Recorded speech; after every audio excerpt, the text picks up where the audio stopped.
नमस्कार। आज कहानी लेखन का अध्ययन करेंगे। इस अध्ययन में कहानी लेखन का अर्थ, परिभाषा, तत्व और प्रविधि का अध्ययन करेंगे। सबसे पहले कहानी लेखन को जानेंगे, तब कहानी का अर्थ, कहानी की परिभाषा अनेक विद्वानों ने दी है उसको जानेंगे, तब तत्व, उसके बाद प्रविधि का जानेंगे। चलिए शुरू करते हैं।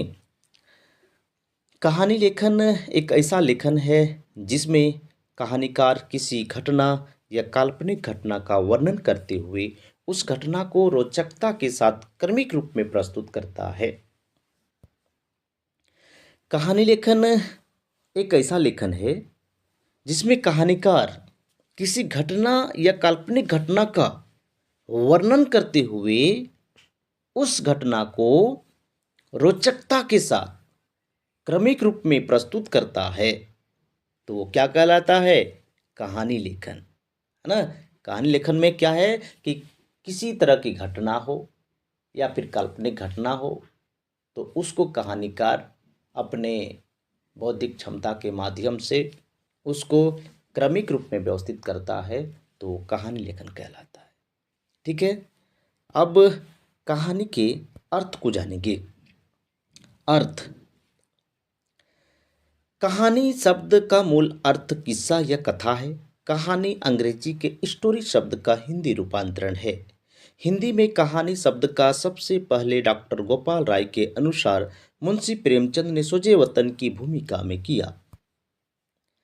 कहानी शब्द जो है, इसका मूल अर्थ क्या है? किस्सा या कथा। कहानी अंग्रेजी के स्टोरी शब्द का हिंदी रूपांतरण है। हिंदी में कहानी शब्द का सबसे पहले प्रयोग डॉक्टर गोपाल राय के अनुसार मुंशी प्रेमचंद ने अपने सोजे वतन की भूमिका में किया। मुंशी प्रेमचंद कहानी का अर्थ बताते हुए कहते हैं कि कहानी का सीधा अर्थ है रोचकता के साथ कहना, है ना। कहानी का सीधा अर्थ क्या है? रोचकता के साथ कहना। कहानी को विभिन्न विद्वानों ने आख्यायिका, गल्प, कहानी आदि नाम भी दिया है ना।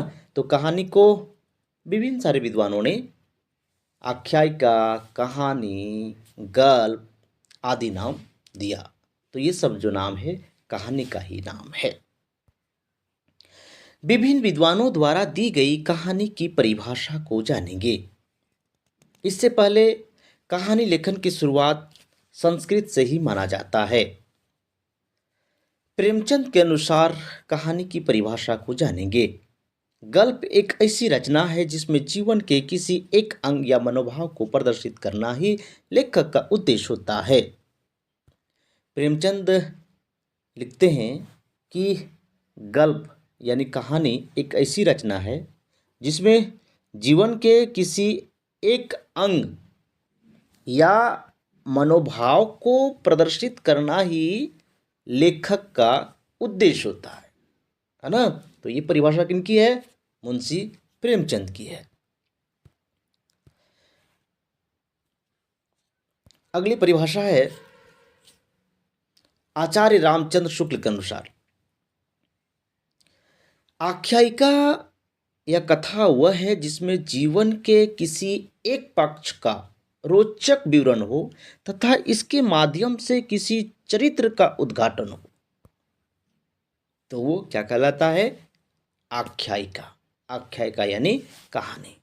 आख्यायिका या कथा वह है जिसमें जीवन के किसी एक पक्ष का रोचक विवरण हो तथा इसके माध्यम से किसी चरित्र का उद्घाटन हो, तो वो कहानी कहलाता है।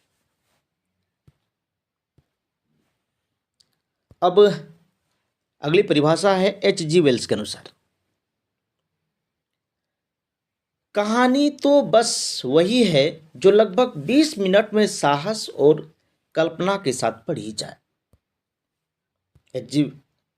वेल्स के अनुसार कहानी तो बस वही है जो लगभग 20 मिनट में साहस और कल्पना के साथ पढ़ी जाए, तो उसे हम कहानी कहते हैं। ये परिभाषा किनकी है? H.G. वेल्स की। अगली परिभाषा है जयशंकर प्रसाद के अनुसार, सौंदर्य की एक झलक का चित्रण करना और उसके द्वारा इसकी सृष्टि करना ही कहानी है। सौंदर्य की एक झलक का चित्रण करना और उसके द्वारा इसकी सृष्टि करना ही कहानी है। ये परिभाषा किनकी है? तो ये परिभाषा जयशंकर प्रसाद की है। आप सभी समझ गए। कहानी मुंशी प्रेमचंद के अनुसार, आचार्य रामचंद्र शुक्ल के अनुसार, H.G. वेल्स के अनुसार और जयशंकर प्रसाद के अनुसार की परिभाषा को हम सभी जानें। इसके बाद अब कहानी लेखन को स्पष्ट करते हैं। वास्तव में कहानी लेखन एक ऐसी कला है जो कहानी पढ़ने वाले को प्रेरित करती है और उनकी कल्पना शक्ति को बढ़ावा देती है, जिससे पढ़ने वाला व्यक्ति कहानी में खो जाता है। कहानी का उद्देश्य पाठक वर्ग को मनोरंजन प्रदान करना या कोई सीख देना होता है। इसीलिए कहानी को इस प्रकार लिखा जाना चाहिए कि पढ़ने वालों को रुचिकर लगने के साथ साथ उन्हें कहानी के अंत तक बांध सके। कहानी लिखते समय हमेशा शीर्षक का उपयोग करने का प्रयास करना चाहिए जो पाठक वर्ग को अपने ओर आकर्षित कर सके। यानी वास्तव में कहानी लेखन एक ऐसी कला है जो कहानी पढ़ने वाले को प्रेरित करती है, यानी पाठक को प्रेरित करती है, उनकी कल्पना शक्ति को बढ़ाती है, जिससे पढ़ने वाला व्यक्ति कहानी में पूरी तरह से खो जाता है। कहानी का उद्देश्य पाठक वर्ग को मनोरंजन प्रदान करना या कोई सीख देना होता है। इसीलिए कहानी को इस प्रकार लिखा जाना चाहिए कि पढ़ने वालों को रुचिकर लगने के साथ साथ उन्हें कहानी के अंत तक बांध सके। यानी कि कहानी जब पढ़ना शुरू किया पाठक, तो शुरू से लेकर के अंतिम तक उस कहानी के पीछे वो लगे रहे। यानी इतनी रोचकता कहानी में होनी चाहिए कि पाठक पढ़ने के शुरू करने के बाद अंत तक उसमें पढ़ दें। इसीलिए कहानी ऐसी रोचक होना चाहिए। कहानी लिखते समय कहानीकार को शीर्षक का उपयोग करना चाहिए और शीर्षक इस तरह तैयार करना चाहिए कि पाठक को अपनी ओर आकर्षित कर सके। ठीक है। अब कहानी के तत्व को जानते हैं। कहानी के मुख्यतः 6 तत्व हैं: कथावस्तु,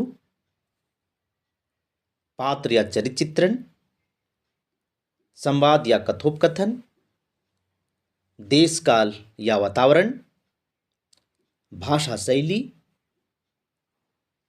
उद्देश्य, शीर्षक।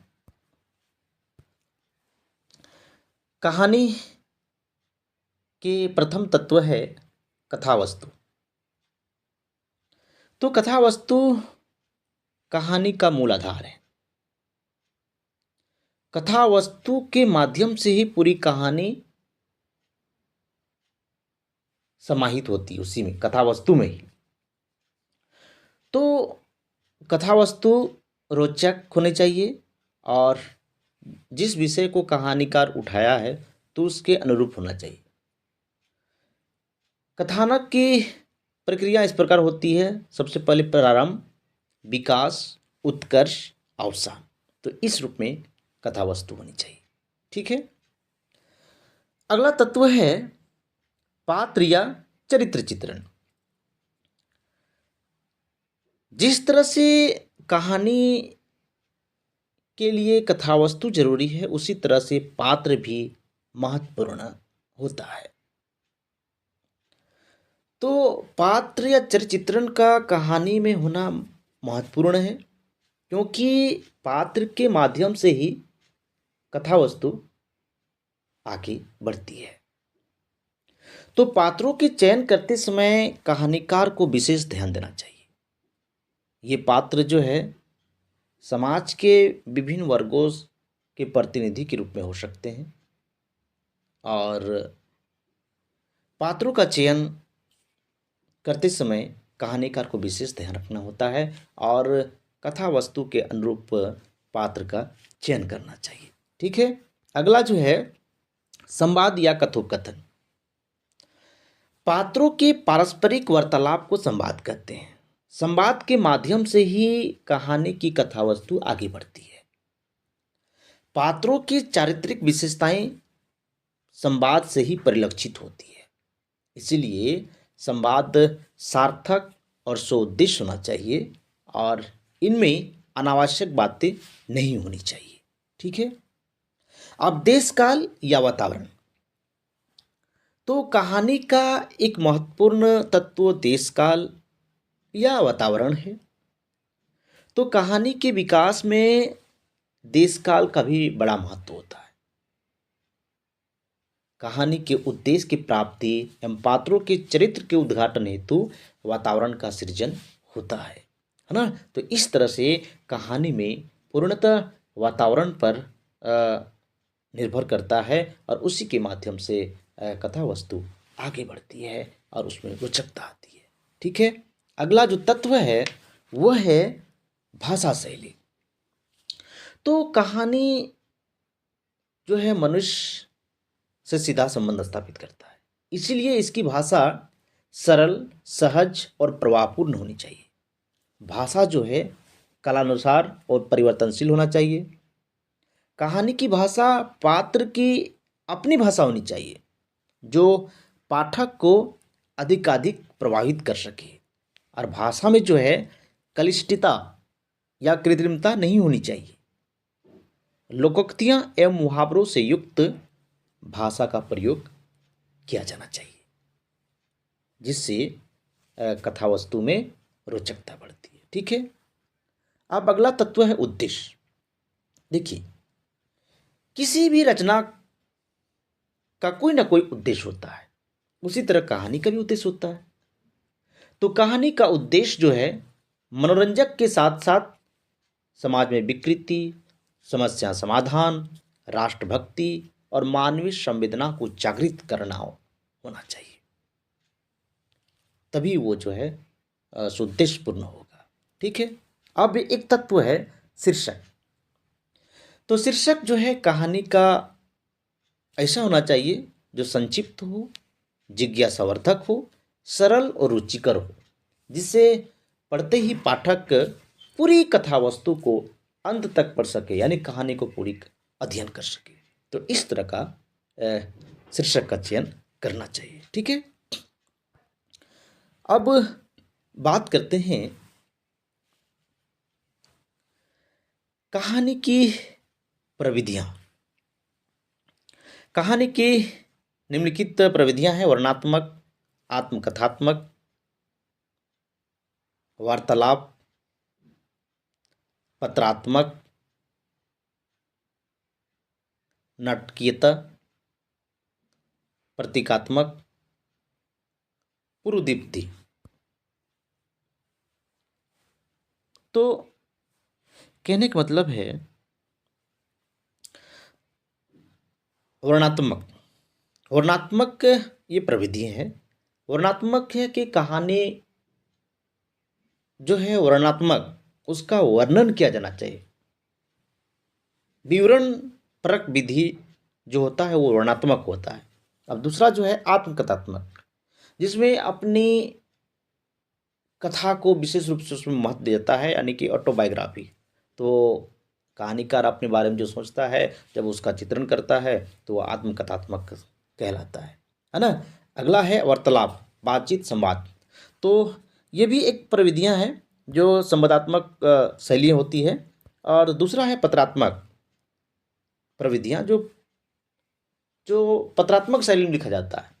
तो पत्रात्मक शैली में जो लिखा जाता है तो वो पत्रात्मक विधि के रूप में आता है। अगला है नाटकीयता।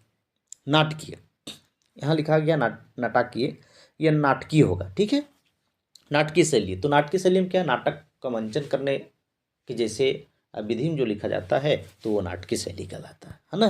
अगला है प्रतीकात्मक शैली। प्रतीकात्मक मतलब कि किसी को आधार मान करके उसका जब हम वर्णन करते हैं तो वो प्रतीकात्मक शैली कहलाता है। जैसे प्रेमचंद की एक प्रसिद्ध कहानी है दो बैलों का था, वो प्रतीकात्मक कहानी है जिसमें स्वतंत्रता प्राप्ति हेतु हीरा मोती नाम को जो है पात्र, उसको प्रतीकात्मक रूप में चित्रित किया गया है। ठीक है, अगला